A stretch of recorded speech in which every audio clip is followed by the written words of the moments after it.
The whispering illusions of Vengeance Hill. The fog was a living thing in the ancient Northumbrian woods, snaking through gnarled oaks and shrouding the very air in a damp, cloying chill.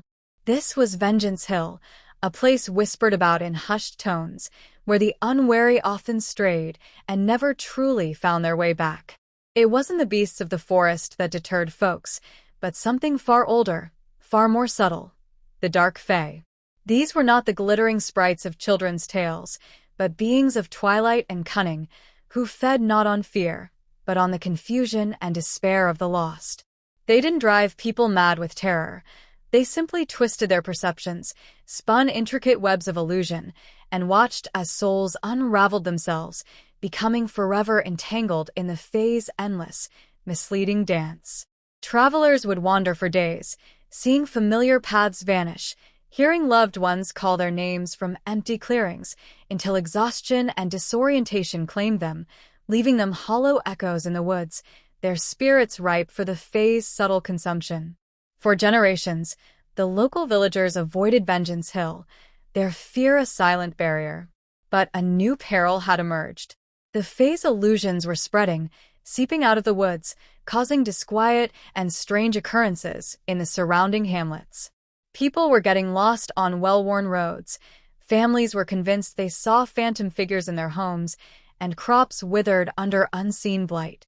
The whispers of the Fae were growing louder, their influence extending its shadowy fingers.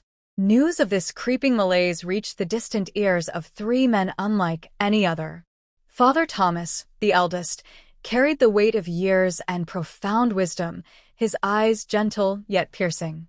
Brother Michael, young and earnest, possessed a faith as fiery as his red hair. And Deacon Alaric, a scholar of ancient texts, whose mind was a library of forgotten lore, particularly skilled in recognizing and dispelling evil. They were priests, yes, but more importantly, they were dispellers of darkness, sworn to protect the innocent from unseen forces. And their journey had brought them north, guided by signs and prophecies, to the edge of Vengeance Hill. They arrived on a blustery autumn evening, the air thick with the scent of damp earth and something else, a faint, sweet, metallic tang that Alaric immediately recognized as the signature of powerful Fae magic. "We are here," Father Thomas murmured, his gaze fixed on the impenetrable tree line. "The air itself is woven with their deceptions." Brother Michael clutched his crucifix, his brow furrowed. "How do we fight something that twists truth, Father? What good is faith against a lie you cannot see?"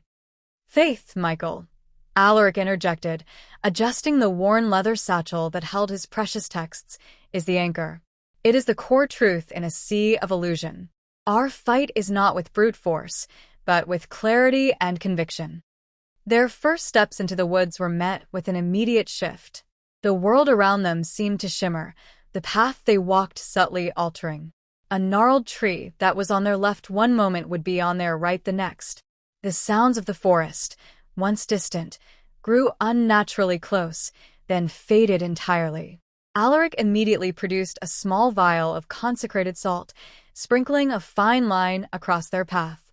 The shimmering intensified at the barrier, then subsided, a faint, almost musical sigh seeming to echo from the trees. "They begin," Alaric stated, his voice calm. "Subtle at first, testing our senses." As they delved deeper, the illusions grew bolder. Father Thomas, walking ahead, suddenly paused, his hand reaching out. "Mary," he whispered, his eyes fixed on an empty space between two ancient birches. For a fleeting moment, Brother Michael and Alaric saw it too, a translucent figure, draped in white, beckoning. It was an image of his deceased sister, a powerful lure designed to draw him off the true path. "Father, no," Alaric cried, grabbing Thomas's arm. He pressed a small silver cross into the old priest's hand. The vision flickered, dissolved, and the space between the birches was empty once more. Thomas blinked, shaking his head as if from a dream. "Forgive me," he breathed. "They are cunning." Brother Michael was next. A piercing wail, thin and childlike, seemed to emanate from a dense thicket. "A lost soul," he cried, moving instinctively towards the sound. But Alaric, ever vigilant, seized him. "It is a trap, brother. The Fae lure with sorrow, not with light." He chanted a quick, low prayer, his voice a steady counterpoint to the phantom cries. The wailing dissolved into the rustling of leaves. Days blurred into a confusing tapestry of near misses and persistent deceptions. The Fae would send phantom fog banks that swirled with terrifying faces, or sounds of crashing trees that never materialized. They conjured mirages of warm fires and welcoming cottages, just off the path, promising respite that was never real. But the three priests held fast. Alaric's knowledge of ancient wards and counterspells kept them anchored, his Latin chants cutting through the illusion. Father Thomas's quiet strength and unwavering faith provided an unshakable core, while Brother Michael's youthful vigor ensured they pushed forward even when exhaustion threatened to claim them. Their journey led them to the heart of Vengeance Hill, a clearing dominated by a single, colossal ancient oak. Its branches were gnarled and thick, draped with strands of shimmering moss that seemed to pulse with an inner light. This was a Fae gate, a nexus of their power. And here, the illusions weren't subtle. Marisol was there. Or, rather, an illusion of her. She appeared slumped at the base of the tree, her face pale, whimpering softly. Her ghostly image was accompanied by the forms of other lost villagers, their faces blank with disorientation, their spectral forms drifting aimlessly. They were the essence of confusion, the Fae's silent feast. They taunt us with the very souls they hold captive. Michael cried, his anger flaring. Suddenly, the air itself crackled. From the shadows beneath the ancient oak, forms began to coalesce. They were beautiful, in a horrifying way, tall and slender, with skin like polished obsidian, eyes that gleamed with cold, distant light, and hair like spun moonlight. These were the Dark Fae lords and ladies, the true architects of Vengeance Hill's illusions. They moved with an unsettling grace, their voices a melodic hum that resonated in the very bones of the priests, promising comfort, rest, and the fulfillment of all desires. "Welcome, mortals." One of them, a Fae lord with antlers of polished jet, murmured, his voice like wind chimes. "Lay down your burdens. Join the dance. There is no truth here, only what you wish to see." Alaric stepped forward, his voice cutting through the hypnotic hum. "You twist the minds of the lost, you feed on their despair. You hold these souls captive in a web of lies."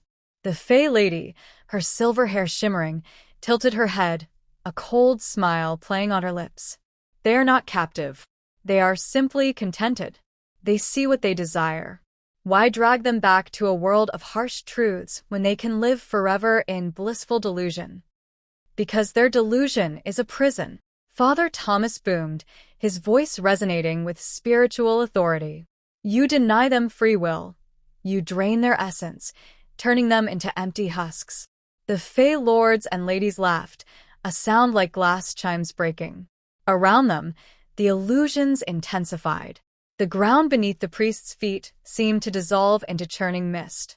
Voices from their past, tempting and condemning, whispered from every shadow. Alaric saw his deepest scholarly doubts given form, whispering that his faith was folly. Michael saw visions of terrible, unconfessed sins, paralyzing him with shame. Father Thomas was surrounded by spectral figures of those he had failed to save, their eyes filled with silent accusation. But this was what they had trained for. This was the core of the Fae's power, psychological manipulation. Alaric, though assailed by doubt, began to chant, his voice low and steady. It was an ancient dispelling litany, a truth-seeking incantation that cut through lies. The air shimmered violently. Michael, remembering his vows, focused on the image of his cross, his resolve hardening, and the spectral figures of his past sins recoiled. Father Thomas, facing his perceived failures, closed his eyes and whispered a prayer of forgiveness, both for himself and for the lost. As the priests held their ground, the illusions around them began to tear, like fragile fabric. The ground solidified. The whispers faded. The spectral figures of lost villagers at the base of the oak, including the illusion of Marisol, flickered and dissolved, unable to sustain themselves in the presence of such resolute truth. The Dark Fae recoiled, their ethereal forms writhing. "You resist," the Fae Lord hissed, his voice losing its melodic quality, becoming harsh and guttural. "You choose harsh reality over sweet dreams. Freedom to choose is the greatest truth," Alaric declared, raising a small, ornate censer. From it, a plume of thick, purifying smoke unfurled, imbued with consecrated oils. It drifted towards the Fae Gate, towards the pulsing moss on the ancient oak. The Fae lords and ladies shrieked, their beautiful forms distorting into something insectoid and monstrous. The smoke was anathema to them, a harsh reality they could not twist. They dissolved back into the shadows beneath the tree, their power momentarily shattered. As the last of the Dark Fae vanished, the pulsing light from the moss on the ancient oak flickered and died. The oppressive, misleading air lifted. The silence that followed was profound, cleansing. The true Marisol and the other lost souls were not there. They had never been physically present, only their essence, their despair, pulled into the Fae's realm of illusion. But the path to their freedom, to their eventual rescue by mortal hands, had been cleared. The Fae's power on Vengeance Hill was broken, its gates sealed by the priest's unwavering faith and truth. The three priests stood, exhausted but resolute, in the now quiet clearing. The forest around them, though still dark, no longer felt hostile, but simply ancient. The air was crisp clean. The illusions were gone. "The way is open now," Father Thomas murmured, looking at the clear path that stretched out of the woods towards the distant glow of civilization. The minds of the lost can find their way home. They had not physically saved the lost, but they had severed the supernatural chains that bound their minds. They had exposed the great lie, weakened the unseen enemy, and cleared the mental fog that prevented rescue. The fight against despair and confusion, against the pervasive deceptions of the world, would continue in the world of the living, but now, those fighting it would do so with clear minds and unburdened spirits, no longer prey to the whispering illusions of Vengeance Hill. The true battle for salvation could finally begin.